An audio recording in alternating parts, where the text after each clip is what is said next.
Salut à tous, on se retrouve aujourd'hui pour parler du Paris Saint-Germain ce mercredi 11 décembre et on commence bien évidemment avec le match de Ligue des Champions hier soir, le déplacement en Autriche à Salzbourg et c'est une magnifique victoire du PSG, 3-0 donc un match totalement maîtrisé de la part des Parisiens, en plus avec 3 buts marqués, on sait que le PSG galère à marquer, il y en a eu 3 qui ont été inscrits hier donc parfait, Ramos, Nuno Mendes et Désiré Doué ont été les 3 buteurs Paris Saint-Germain. Donc les statistiques, donc le PSG a même pu marquer plus de buts dans cette rencontre, bon 3-0 bien sûr on prend, donc 70% de possession de balle, 15 tirs, 8 tirs cadrés pour 3 buts marqués. Donc l'équipe de Salzbourg, bon très peu, c'est quand même très faible l'équipe de Salzbourg. Donc 3 tirs, une frappe cadrée qui n'a rien donné, du coup voilà, magnifique victoire, en plus c'est un clean sheet, vraiment la soirée a été parfaite pour les Parisiens et du coup surtout nous regarde directement le classement parce qu'on sait que le classement... Le PSG était très mal au point. Donc le PSG avec cette victoire gagne seulement une place. Parce que le PSG c'est un sacré creux à combler. Le PSG était 25e avant les matchs d'hier. Le PSG est 24e. Bon, le PSG risque peut-être de encore descendre. Parce que ce soir il y a des matchs. Par exemple le Feyenoord a qu'à 5 matchs. Si le Feyenoord a 7 points. Donc ils passeront devant le PSG s'ils s'imposent ou même s'ils font un nul. Donc le PSG... peut-être restera à la 25e position comme ça a été sa position avant cette journée. Mais bon, le PSG a quand même pris 3 points. Donc voilà, ce classement. Mais bon, le PSG recolle parce qu'il y avait un creux. Le PSG avec 4 points. Donc les autres avaient 7, 8, 9. Donc là, tu recolles. Il y a des équipes qui ont 8, il y a des équipes qui ont 9. Il reste encore 2 matchs à jouer pour le Paris Saint-Germain. Donc oui, tout reste possible là, pour se qualifier. Il va falloir gagner encore au moins un match. Ça c'est sûr, et un nul si possible, voire 2 victoires, ça serait parfait bien sûr. Donc concernant les prochains adversaires, n'oubliez pas que le PSG a City et Stuttgart, par exemple, la Juventus qui est juste devant un peu le PSG, eux ils joueront comme Manchester City, donc voilà, qui est juste devant aussi le Paris Saint-Germain et Bruges. Le PSV qui est aussi devant, eux ils joueront Belgrade et Liverpool, voilà, pour voir un peu les équipes devant, si elles vont lâcher des points ou non. Donc voilà, concernant bien sûr ce classement, tout sera de toute façon... tout se jouera jusqu'à la dernière journée, bien sûr. N'oubliez pas City, mi-janvier, et Stuttgart à l'extérieur, fin janvier, pour le 8e et dernier match de poule. Bref, on continue, on va savourer cette victoire, et surtout ça, les gars, parce que, en plus, hier, mon prono exact, les gars, j'ai donné 3-1 pour le PSG. J'ai failli, j'ai bien vu les 3 buts du PSG, mais je pensais que le Paris Saint-Germain allait prendre un but, parce que depuis 2020, le PSG prend un but à chaque fois à l'extérieur en Ligue 1, et en Ligue des Champions, désolé. Et cette fois-ci, ça y est, c'est fini les gars, cette terrible série. Le PSG a réalisé son premier clean sheet à l'extérieur en Ligue des Champions depuis le 28 octobre 2020. Ça faisait 4 ans que vous n'avez pas fait un match à l'extérieur en faisant un clean sheet. Ils l'ont fait hier. Le PSG mais du coup fait une série de 21 matchs consécutifs avec au moins un but encaissé en déplacement. Donc ça aussi c'est la bonne nouvelle. Grosse défense et une belle attaque hier. Et le PSG a disputé hier son 281e match européen avec un bilan de 144 victoires, 63 nuls et 74 défaites. 499 buts pour le PSG. Un prochain but les gars, et ben ça sera le but des 500 buts en Coupe d'Europe. Voilà, donc peut-être lors du prochain match contre Manchester City, en plus à domicile au Parc des Princes. Luis Enrique en conférence de presse. Donc ça a été un match où on a été concentré. L'attitude défensive a été exceptionnelle, comme je dis, clean sheet. Donc oui, la défense a été très solide. On améliore notre différence de but. L'équipe doit s'améliorer dans tous les domaines. Les matchs difficiles qu'on a joués vont nous aider dans le futur. Et c'est vrai que ça, tiens, quand il dit ça, notre différence de but, c'est vrai que ça c'est important. Tu as mis 3 buts parce que certainement lors des... au classement, les gars, il y aura plein d'équipes qui seront au même nombre de points. Donc la différence de but sera très importante. Ça peut te faire gagner peut-être 2-3 places. Donc voilà, c'est pour ça que c'est bien d'avoir mis un plus 3 hier. Voilà, c'est encore bien les prochains matchs de marquer le maximum de buts, bien sûr. Voilà, parce que ça va compter comme des points en plus. Les buts marqués, la différence de but en classement de cette Ligue des Champions en poule unique. Toujours avec Enrique, donc ce n'est pas un meilleur match que le PSV ou l'Atlético hier. Je dirais même que c'était pire. Il a trouvé son équipe, enfin le PSG hier, moins bon que lors des 2 derniers matchs de Ligue des Champions. Mais ce sont les caprices du football. Mais là, oui peut-être, enfin... Moi, je trouve que la première mi-temps était très bonne. La deuxième, malgré qu'il y a eu 2 buts inscrits en deuxième période, a été peut-être un peu moins bonne. Enfin, je trouve, il y a quand même moins d'occasions. Les occasions ont fini au fond des filets, quand même, en deuxième mi-temps. Mais voilà, pour lui, les gars, il a préféré comment jouer le Paris Saint-Germain contre le PSV et l'Atlético. Mais bon, nous, ce qu'on veut, c'est la victoire. Et voilà, on préfère bien sûr ce match hier contre Salzbourg avec les 3 points. Nous n'avons pas le nombre de points que l'on devrait avoir. C'est important de marquer ce soir car pour un but, tu peux être en dehors de la Ligue des Champions. Il faut y aller match par match. Il y a City maintenant, une toute petite équipe. Bon, bien sûr, ironie. Je crois que le 3e but était une œuvre d'art. C'est vrai que les buts, le 3e a été magnifique. Cela montre comment on peut se défaire d'un pressing haut. Je répète, c'est une œuvre d'art. Voilà, le 3e but... voilà, de collectif, tout ça. Il parle aussi du rôle de Nuno Mendes, hein, pour ses qualités physiques et techniques. Il apporte d'autres solutions. Il peut à la fois compléter le triangle à l'arrière et jouer devant. Il joue plus en ce moment. Il apporte beaucoup offensivement, mais ça peut également changer, hein. Et Enrique sur Nuno Mendes, peut-on avoir des nouvelles de Nuno Mendes? C'est un coup, rien de grave. Parce qu'à la fin, on a l'impression qu'il est un peu blessé. Il a dit c'est juste un coup. Après, on ne sait pas s'il sera disponible pour le prochain match, hein. Il a parlé aussi de Gonzalo Ramos. Donc, Ramos change-t-il votre façon de jouer? Un journaliste lui a dit ça. Il a dit non, il ne change pas notre jeu. C'est un finisseur. Il donne de la continuité et c'est un autre profil. Et Ramos, hein, comme la bonne nouvelle hier, il a été buteur, hein. Et Doué est très fort sur les 3 derniers matchs. Très bon offensivement et défensivement. Ce n'est pas sa position habituelle, je le rappelle. On place beaucoup de confiance en lui parce qu'il a remplacé Gonzalo Ramos qui a joué 65 minutes de jeu. Ramos, n'oubliez pas qu'il revient d'une longue blessure, hein. Il avait joué aussi 20 minutes contre le Bayern.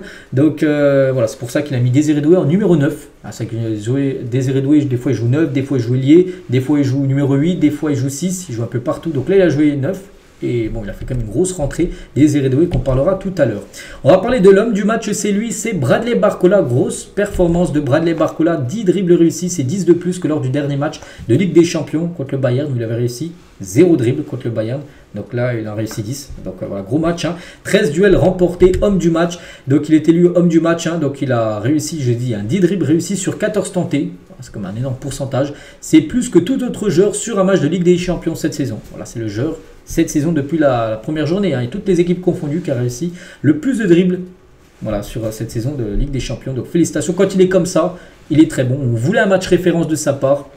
Malgré qu'il n'a ni marqué ni fait de passe D, il a délivré bien sûr une grosse performance. Barcola, et Barcola, donc le comité d'observation, ceux qui donnent en gros le trophée d'homme du match, ils ont dit, hein, il était constamment impliqué, essayant des choses tout le temps et avait toujours l'air dangereux sur les côtés. Voilà pourquoi bien sûr il a remporté ce prix, parce que peut-être d'autres joueurs ont mérité, comme Hakimi, hein, je pense qu'il aurait peut-être mérité plus parce que lui a été décisif avec 2 passes D quand même pour le défenseur droit marocain. Barcola élu homme du match, hein, on savait que si on voulait continuer dans la compétition, il fallait bien sûr gagner. On a fait une bonne entame. On est content, je pense que ça va faire un déclic. On avait du mal ces derniers temps. Marquer 3 buts à l'extérieur, c'est très bien. Il me manque encore ce petit truc, hein, voilà, pour marquer, c'est que ça fait longtemps. Je crois qu'il reste sur 8 matchs je crois, sans marquer, hein, ça fait beaucoup. On se posait beaucoup de questions aujourd'hui. On a vu quand on jouait sans se poser de questions. Et en étant à fond, ça permet voilà, des matchs comme ça, des matchs peut-être référence, hein, du côté de Paris, enfin en termes voilà, de résultats, parce que c'est très bénéfique pour Paris. On va parler cette fois-ci de Gonzalo Ramos, le buteur que le PSG attendait. Ramos, hein. Donc Ramos est le premier attaquant à marquer pour le PSG cette saison Ligue des Champions. Le dernier, hein, c'était Mbappé, les gars, Kylian Mbappé, en avril dernier lors du match retour, quart de finale retour à Barcelone. Souvenez-vous, donc ça date, hein, parce que voilà, il n'y a pas eu d'autres attaquants depuis qui avaient marqué au PSG. Bon, il y a eu Nuno Mendes, il y a eu Zaire Emery, hein, mais c'est pas des attaquants. Donc voilà, Gonzalo Ramos, enfin buteur, hein, et il vient d'inscrire aussi le premier but du PSG à l'extérieur cette saison. Paris n'avait toujours pas marqué cette saison à l'extérieur, chose faite avec Gonzalo Ramos, hein, et lui vient d'inscrire personnellement son 15e but avec le PSG, toute compétition confondue. Donc le premier en Ligue des Champions pour Ramos, c'est la 5e fois qu'il combine sur un but avec Hakimi, donc 2 passes D du Portugais, 3 du Marocain, et c'est plus qu'avec tout autre partenaire. Donc voilà, avec Hakimi, ben, c'est tout simplement celui qui lui fait le plus de passes décisives. On va parler de Désiré Doué, grosse rentrée en jeu. Désiré Doué, on voulait un match référence. Bon, il a joué 30 minutes référence parce qu'il a commencé remplaçant. Donc il a remplacé Gonzalo Ramos, hein, donc entre en jeu à la 66e. Et 6 minutes après, passeur D pour le but de Nuno Mendes. Puis après 85e, buteur. Donc très belle entrée bien sûr pour Désiré Doué. Et auteur ce soir de son premier but hein, du côté du PSG. Première fois qu'il est décisif en LDC. C'est vrai que c'est une soirée de première pour lui. Bref, donc Désiré Doué, 19 ans et 6 mois, est devenu le 4e plus jeune buteur du PSG en Ligue des Champions. Derrière Zaire Emery, 17 ans et 9 mois, Mbappé, 18 ans et 8 mois, et Marquinhos, 19 ans et 4 mois. Toujours Zaire Emery, bien sûr, le plus jeune buteur de l'histoire du PSG en LDC. Donc lui, il est 4e maintenant. Désiré Doué est en zone mixte, hein, donc quand il est interviewé, hein, donc on est très content, on a abordé ce match avec le bon état d'esprit, ça fait du bien, surtout que l'objectif est de performer. Quand je rentre sur le terrain, c'est pour aider mes coéquipiers, et il l'a fait hier avec cette grosse rentrée en jeu, hein. Toujours avec lui, nouveau rôle, non, parce qu'à l'entraînement, je suis habitué à jouer à ce poste de numéro 9.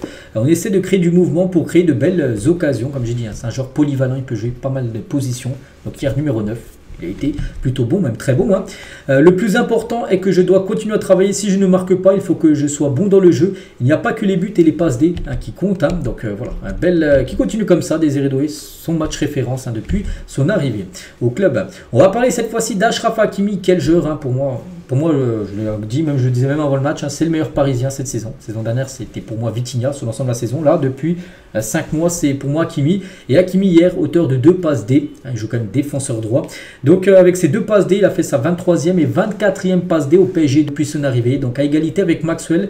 Et avec 24 passes D, Hakimi est devenu le meilleur passeur parmi les défenseurs. Bien sûr, on ne prend pas les autres, les milieux ni les attaquants. Et parmi les défenseurs, et ben, c'est lui le meilleur passeur co-meilleur passeur avec Maxwell du côté du PSG. Donc félicitations à Hakimi. Bonne nouvelle aussi concernant Lucas Hernandez, le retour 7 mois après, c'était fait les ligaments croisés le 1er mai dernier lors de la demi-finale aller contre Dortmund saison dernière et il a pu jouer hier et ça bien sûr c'est une bonne nouvelle. Bon je l'ai dit dans le groupe hier, je l'ai dit je pense pas qu'il va jouer tout ça mais vu que le score était acquis 3-0 tout ça, et il a pu jouer la fin de match. Hein. Donc ça fait plaisir.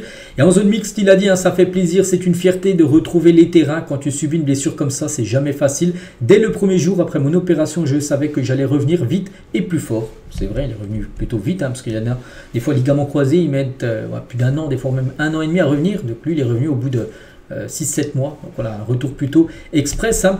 Toujours avec Hernandez, donc c'est très important de venir ici pour aller chercher la victoire, on garde du positif. J'espère que c'est le début d'un long chemin en Ligue des Champions, l'équipe est jeune, mais on est tous très sereins. Hein. Dès le début on voulait la victoire, il y a un soulagement, c'est un match presque décisif, il ne fallait pas se rater, il faudra continuer dans cette dynamique pour les 2 prochains matchs, hein, bien sûr.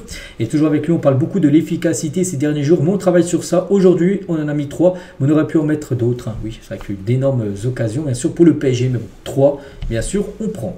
Zaïre Emery, donc il est rentré en cours de jeu, il a commencé remplaçant, donc Zaïre Emery, 18 ans et 277 jours, est devenu le premier joueur de l'histoire de la Ligue des Champions à atteindre la barre des 20 matchs avant l'âge de 19 ans. Voilà. Même les autres plus jeunes joueurs de la LDC n'avaient pas atteint 20 matchs à 19 ans. Bah, lui, il est déjà 20 matchs avant ses 19 ans pour Warren Zaïre Emery. Joe Neves, une déclaration, gros match aussi de la part de Neves. Hein. C'est la 2e victoire en LDC cette saison. Je pense qu'on a fait un bon match. Hein. C'est bon pour l'équipe de marquer 3 buts. Hein. Le plus important, c'est que l'équipe gagne. On doit s'adapter avec un 9 ou un faux numéro 9. Je suis heureux pour Ramos, pour son but qui va lui faire du bien. Et ça fait du bien, bien sûr, à tout le club parisien. Les notes, tiens, dans le journal L'équipe aujourd'hui, donc les plus hautes notes, hein, c'est Pacho et Hakimi, note de 7. Donc Donnarumma, bon, il a fait son, bon, il n'a pas eu grand-chose à faire. Hein, 3 tirs, une frappe cadrée à arrêter. Bon, il a fait son match. Hein. C'est bien Donnarumma. Donc Marquinhos 6, Fabien 4, seul en dessous de la moyenne.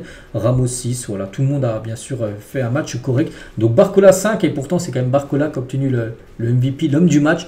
C'est que là, le journal d'équipe, hein, ils auraient pu lui mettre au moins 6, hein, parce que 5, ça veut dire un match moyen. Non, il a quand même fait un match correct, on peut dire, Bradley Barcola. Nasser, qui était présent, Nasser, bien sûr, le président en zone mixte, hein, donc ça va mieux. C'est un match très important pour nous, décisif. La victoire était obligatoire. Pour nous, si on voulait continuer en Ligue des Champions, c'était clair. Pour tout le monde, hein, on a bien joué et surtout on a marqué. J'ai toujours été confiant, on a le meilleur coach au monde, on a construit un projet pour longtemps avec lui, c'est un très bon coach, hein, et ça va donner beaucoup de confiance pour le futur. On va profiter de ce soir, mais on a un match important dimanche, hein, face à Lyon. Les 2 derniers matchs, City et Stuttgart, sont des finales. Avec nos supporters, notre stade va être très important, bien sûr, hein. Et c'est important aussi pour la confiance des joueurs. On joue bien à tous les matchs. Le dernier match à Auxerre, on a bien joué même si on n'a pas marqué. Je reste confiant envers les joueurs qui vont continuer à marquer. On a dominé tout le match, ça c'est vrai. Donc voilà, hein, vraiment tout le monde, vraiment c'est une soirée réussite. Et ça faisait longtemps qu'on n'avait pas vraiment vu une soirée comme ça, totale réussite du côté de Paris. On va parler rapidement de l'équipe U19 parce qu'eux aussi jouaient la Youth League. Ils ont perdu 3-2. Hein, c'est dommage, ils perdaient 3-0 à la 54e minute de jeu. Hein, c'était pas fou. Ils ont marqué 2 buts en fin de match à 86e, 92e réveil, mais trop tard. Et du coup, défaite pour eux. Et du coup, ils sont 22e. 22e, ils sont quasiment éliminés de cette Ligue des Champions juniors. L'équipe U19. Donc c'est un coup dur. Hein. Et pourtant, Sangaré était buteur et c'est lui pourtant le meilleur buteur comme de la compète. Il vient d'inscrire son 7e but en Ligue des Champions juniors. Et on finit bien sûr, on vient nous sur l'équipe première. Donc voilà, le match contre Strasbourg a été joué. Donc le programme, il reste 3 rencontres. Donc Lyon, dimanche. Dimanche, voilà, donc dimanche soir à 21h. Ensuite, tiens, dans une semaine, mercredi prochain, les gars, le match contre l'AS Monaco. De base, il ne devait pas se jouer là, il devait se jouer début janvier. Mais il a été décalé là au 18, hein, parce que le 5 janvier, il y a un match de Trophée des Champions contre Monaco, pareil, mais cette fois-ci à Doha, au Qatar. Donc voilà, le 18 et le 22, le match contre Lens. Voilà, les 3 derniers matchs, bien sûr, du Paris Saint-Germain. Voilà pour finir bien sûr cette année 2024. Donc voilà les gars ce qu'il y a à dire. J'espère que ça vous a plu. Je pense que ça vous a plu, une victoire du PSG en plus en inscrivant 3 buts en LDC. C'est plutôt rare hein, ces derniers temps. Donc voilà, on prend. Donc on se retrouve nous demain bien sûr. Demain jeudi on commencera à parler bien sûr du match contre l'Olympique Lyonnais. Bonne journée à vous et à demain.